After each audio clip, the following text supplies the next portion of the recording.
Untuk tahun 2025, kita sebut dengan angkatan pertama, itu kita menyiapkan 100.000 magang nasional. Untuk 2026, Presiden sudah perintahkan kita tingkatkan menjadi 150.000. Dan sedikit saya cerita nih, kemarin Pak Menteri hadir di acara ILO di Jenewa, ya. Kementerian Tenaga Kerja negara-negara lain tuh nanya, hebat ya Indonesia, orang magang dikasih insentif, insentif yang luar biasa. Kemudian orang magang dapat gaji yang sama, gitu. Di negara lain nggak ada. Hebat kan Indonesia. Bagaimana pemerintah betul-betul memperdulikan SDM-SDM yang baru tadi yang memang butuh pengalaman. Dan itu satu. Nah, kemudian apa? Mereka juga dari serapan yang ada 30% itu langsung diterima di perusahaan tadi. Ya, di perusahaan tadi 30%. Nah, ada juga yang sedang berjalan nanti ya kita perkirakan sekitar 60%, tapi yang langsung diterima itu 30%. Yang 30% lagi berjalan, nanti seleksi yang ada. Gitu. Ya. Karena sebetulnya dari pengalaman magang sendiri, banyak perusahaan-perusahaan yang terlanjur nyaman ya dengan tenaga-tenaga magang atau anak-anak muda yang magang. Jadi diberdayakan. Betul sekali, dan itu sebetulnya salah satu, bukan salah satu, big goal-nya ya dari program magang ini. Mereka kemudian punya pengalaman. Betul, dan juga akhirnya dapat diserap di dunia kerja. Dan untuk tahun 2025, kita sebut dengan angkatan pertama, itu kita menyiapkan 100.000 magang nasional. Untuk 2026, Presiden sudah perintahkan kita tingkatkan menjadi 150.000 orang. Dan kita akan buka mulai bulan Juli ini. Gitu. Dan anak-anak lulusannya itu, anak lulusan Juni 2025 sampai dengan Juni 2026. Begitu. Dan kami juga membuka, kalau 2025 angkatan pertama itu tidak ada profesi. Nah, untuk 2026 ada profesi. Kalau profesi ini kan dia tamat harus menyesuaikan lagi. Ya kan? Seperti dia kalau dia lawyer atau pengacara ya. Atau dia farmasi, apoteker, perawat ya kan. Nah, jadi seperti itu. Nah, kita buka untuk profesi ini. Dan tadi saya diskusi juga dengan Pak Menteri, kita akan mengurangi di kementerian lembaga, ya kan?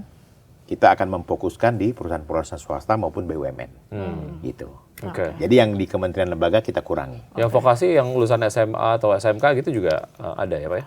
Untuk lulusan SMA, SMK kita latih mereka di namanya pelatihan nasional, pelatihan vokasi nasional. Baik. Kita siapkan itu jumlahnya 270.000 orang, ya kan? Dan di situ juga disiapkan 50, tadi yang saya sebutkan 50.000 slot untuk yang ter-PHK.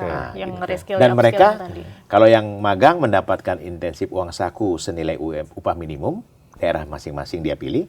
Kalau pelatihan vokasi nasional itu mereka menerima lebih kurang 50.000 uang transport. Dan diberikan 1 kali makan. Begitu. Pak, ada satu hal yang masih menyentil saya kadang ya. Ada tren banyak sekali warga negara Indonesia yang beralih profesi atau kabur ke luar negeri untuk mencari pekerjaan di sana, mencari peruntungan di sana, karena sulit sekali mencari pekerjaan di sini yang menurut mereka penghidupannya itu kurang sejahtera lah. Nah, dari Kementerian Ketenagakerjaan sendiri melihat ini seperti apa? Jadi gini, dulu saya sempat menangani soal pekerja migran ya. Jadi kita di Kementerian Tenaga Kerja itu kita melatih orang-orang yang ingin berangkat ke negara yang sudah kita kerjasama.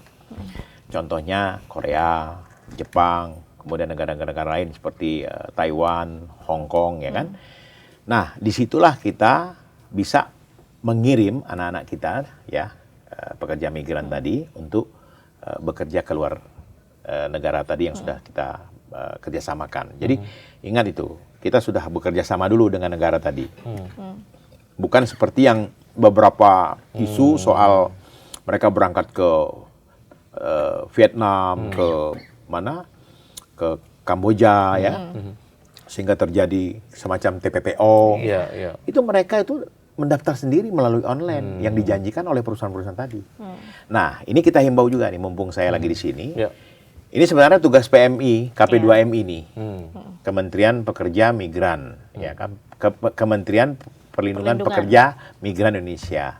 Nah, ini sebenarnya anak-anak kita yang tadinya berkeinginan untuk mencari pengalaman dan menambah penghasilan, mereka harus siap dengan skill yang ada.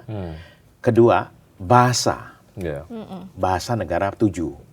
Jepang, Korea tadi ya kan? Dan tidak kita sembarangan. Kita akan latih mereka dulu, kita akan siapkan skillnya, dan kita akan tanya negara sana. Butuhnya bidangnya apa? Gitu. Otomotif, atau welder, atau apa. Konstruksi, kita siapkan. Dan tentunya juga mereka juga akan terus terang memang gajinya menjamin dan menjanjikan. Itu kalau welder itu di Korea itu bisa satu bulannya mendapatkan 30 sampai 40 juta. Ya kan? Tapi memang kita hidup di negara orang kan gitu. Dengan standar hidup yang berbeda. Ya, standar hidup berbeda. Tapi mereka bisa mengumpulkan, Bang, itu sekitar dari 40 juta tuh mereka bisa ngirim ke Indonesia untuk keluarganya itu sekitar 30 juta. Jadi mereka juga di sana diberikan tempat tinggal. Kebetulan juga kayak Jepang itu, memang warganya sudah tidak ada lagi. Habis. Untuk generasi mudanya ya. Untuk generasi mudanya. Kemarin saya ketemu dengan pimpinan dari Dubai. Mereka datang dan mereka akan menampung puluhan ribu anak-anak kita yang hospitality. Tadinya banyak dari negara-negara ASEAN yang lain, Vietnam, Filipina, Thailand, terus Bangladesh. Sekarang mereka tidak mau lagi, mereka pengen anak-anak Indonesia. Kenapa anak-anak Indonesia diinginkan? Ini satu positifnya buat kita. Negara kita itu terkenal dengan pekerjaan itu ramah, rajin.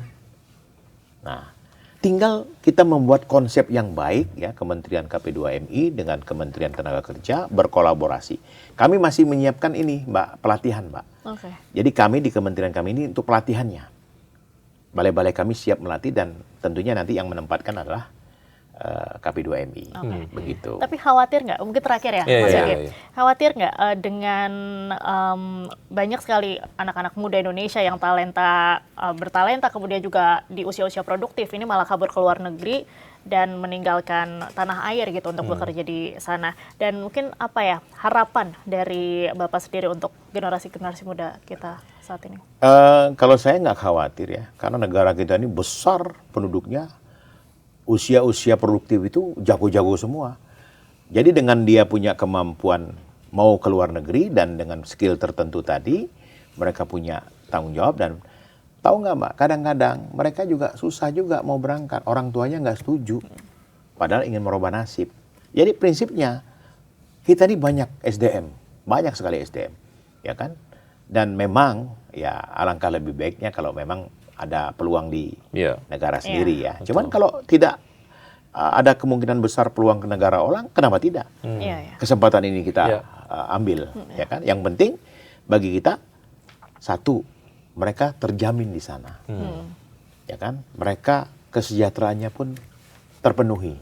Makanya penting mempertimbangkan negara-negara yang sudah bekerja sama dengan Indonesia agar kalau ada apa-apa gampang follow up-nya gitu. Betul. Ya. Pak Ferry ya. Jadi itu utamanya. Baik, berbagai upaya yang dilakukan oleh dunia usaha dan juga pemerintah lah ya, dan juga oleh dunia kerja ataupun mungkin dari pekerja sendiri. Mudah-mudahan ini menjadi sebuah upaya yang berdampak signifikan terhadap upaya-upaya untuk mencegah terjadinya PHK massal ya. Karena itu adalah satu hal yang kayaknya kita sama-sama tidak inginkan terjadi gitu. Betul. Karena akan berdampak kepada daya beli dari masyarakat dan juga ujung-ujungnya akan berdampak kepada pertumbuhan ekonomi di Indonesia. Dan menjadi beban negara. Ya, betul sekali.